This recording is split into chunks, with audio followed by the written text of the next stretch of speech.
Ces dernières années, on a vu passer beaucoup de documentaires, beaucoup de reportages qui remettaient en question certaines pratiques de l'industrie du dispositif médical.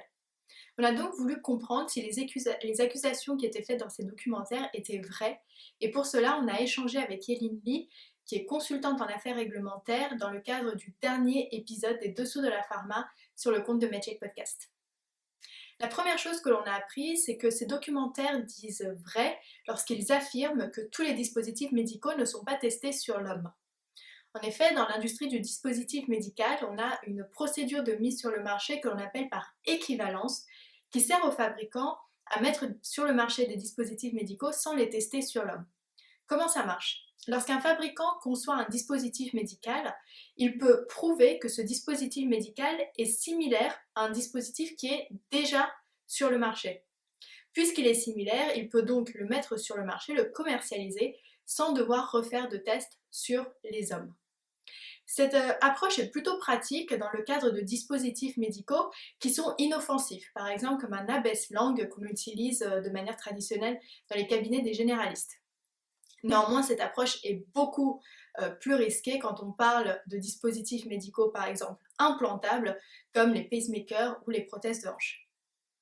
Et donc là où les documentaires ont encore une fois raison, c'est que cette pratique de mise sur le marché par équivalence a été un petit peu trop utilisée par l'industrie du dispositif médical.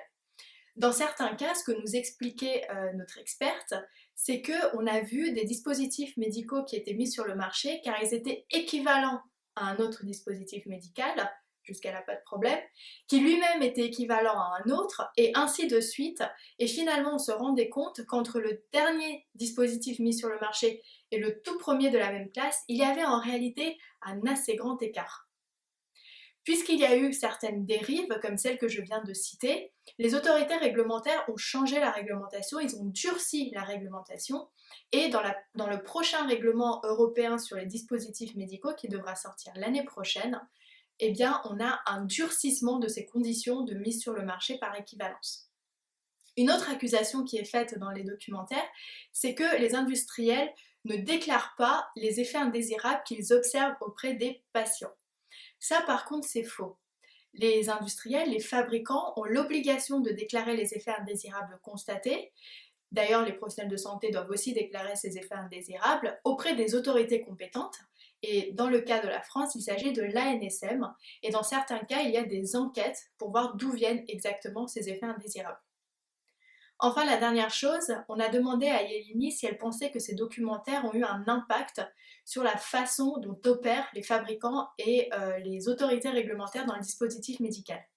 Sa réponse a été plutôt contrastée, puisqu'elle nous expliquait que les fabricants et les autorités connaissent très très bien les failles et les dérives de l'industrie et qu'il n'est pas nécessaire de regarder un documentaire pour s'informer.